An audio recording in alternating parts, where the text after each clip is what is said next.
Welcome to the Diverse Minds podcast, where we give you the tips, tools, and techniques you need to be a mentally healthy and inclusive leader.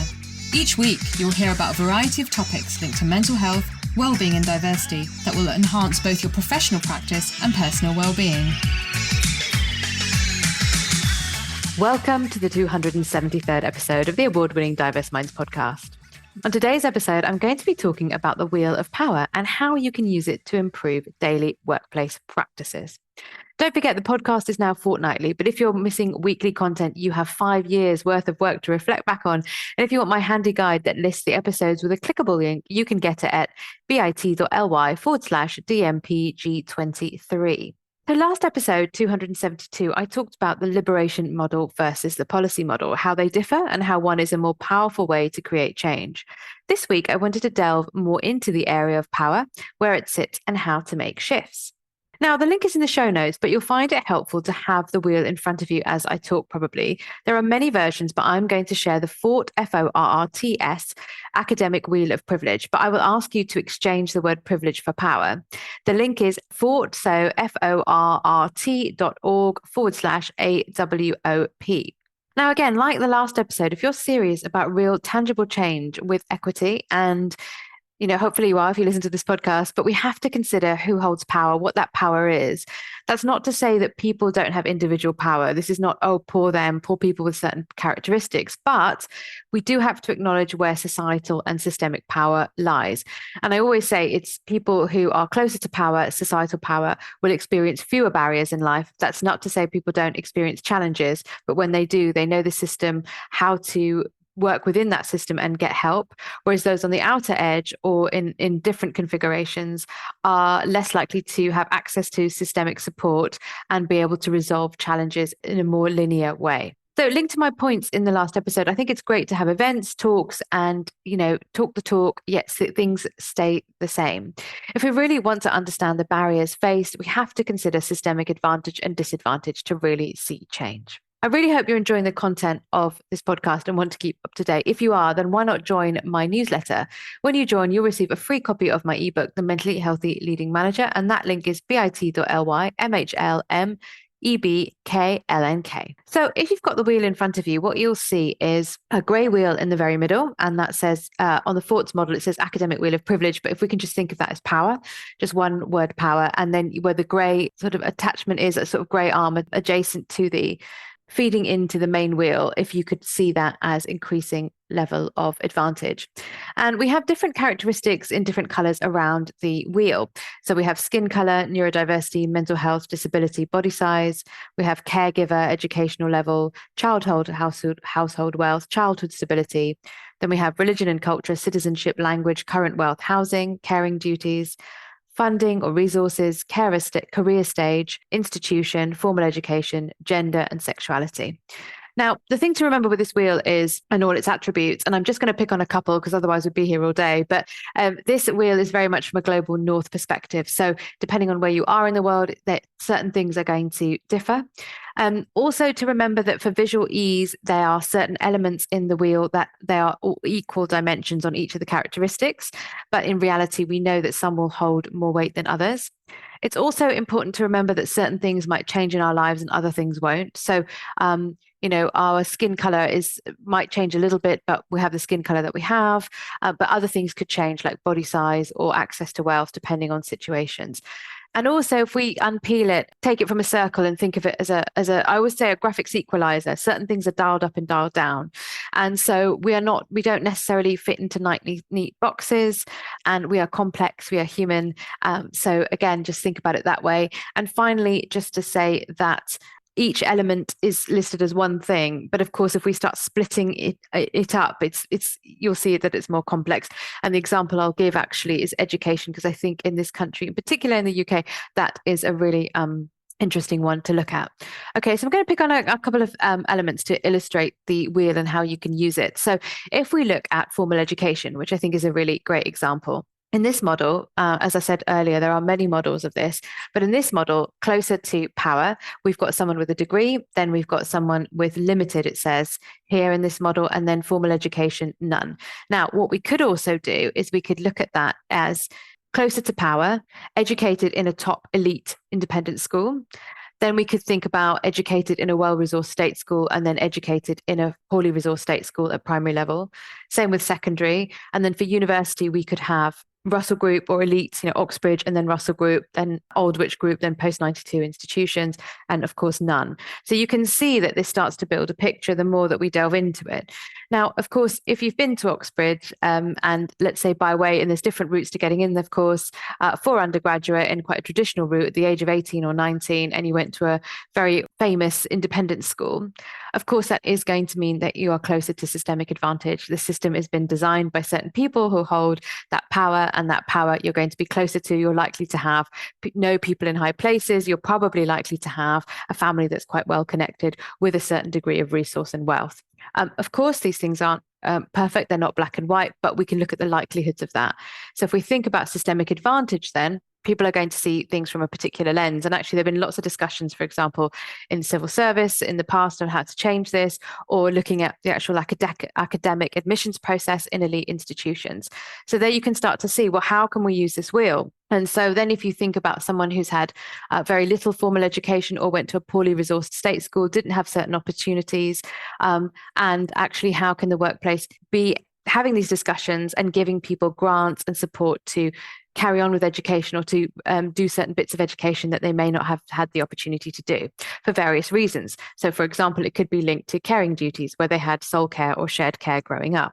So we start to also build a picture and link things together. Another example could be around current wealth, and that's a very interesting one. So in this model, it says rich, but how do we define what rich is? And then middle class and poor. But I think middle class is an interesting one to put in here. I think class is very interesting. And actually, I think in the UK, we could put, closer to power, upper middle class, then middle class, and then people who identify as working class, or lower class isn't really used much anymore. But interestingly, I think that is slightly different to wealth, because people can come from self-identified working class backgrounds and have had certain opportunities given to them, and they may have a different wealth level to their class status or how they identify. So that's something quite unique to Britain. And then you start to see how the wheel comes into play, thinking about different countries and cultures within that. Also, if we think about housing, here on the model it says closer to power, owns property, then renting, and then homeless. Now, owning property is a very interesting one. So we could also look at the fact that how does someone own property? So owns property with a small mortgage and a low interest rate, owns property with a high mortgage and high interest rate, owns property with one of those fixed term locked in mortgages that Martin Lewis often campaigns about. We could look at owning property outright, inherited a property, all these sorts of things that start to play into it. Now, I'm not saying we go around and ask people this in the workplace, but if we think about barriers and challenges people face and the way the system is set up, of course, if people have had to work really hard and then they've got a high interest mortgage and they've had to really, really scrimp and save, yes, they may own a property, but that experience of advantage is going to be very different to someone who may have inherited a property that needs very little work, for example. Then renting, again, we could ask the same questions, renting through a housing association that's supportive, renting privately, having a good landlord, renting, having a very privately, but having a terrible landlord, renting in an area that isn't safe, again. And finally, with homelessness, there's hidden homelessness as well as visible homelessness. So homelessness for people who are visibly on the street, and homelessness for people who sofa surf or may find somewhere very quiet to sleep where no one would really see them, and how much access they may have to help and conversations and know how to do that. Now, you might think, well, my organization doesn't work in the homeless sector, so why is this relevant to me? But of course, it's really important to think about how do we then enable people, because if someone is homeless, because it's very difficult to get a bank account because they don't have an address, and if they don't have an address, they can't have a bank account. They don't have a bank account, they can't access they can't access services. So it's a real vicious circle. And actually, there's that advert for one of the banks that talks about this. So again, if you're working in a bank, it's thinking about how could we create schemes to support people, or how do we want to work with certain homeless charities to support people in homeless situations so they are not homeless or they're not on the streets.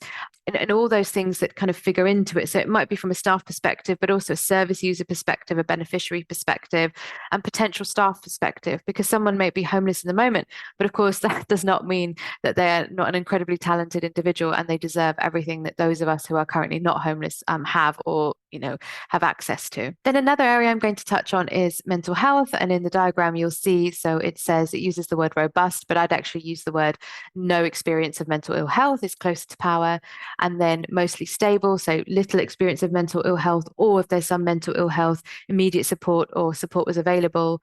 And then actually in the final category here, they use the term vulnerable, and I would say chronic ongoing experience of mental ill health with very little support.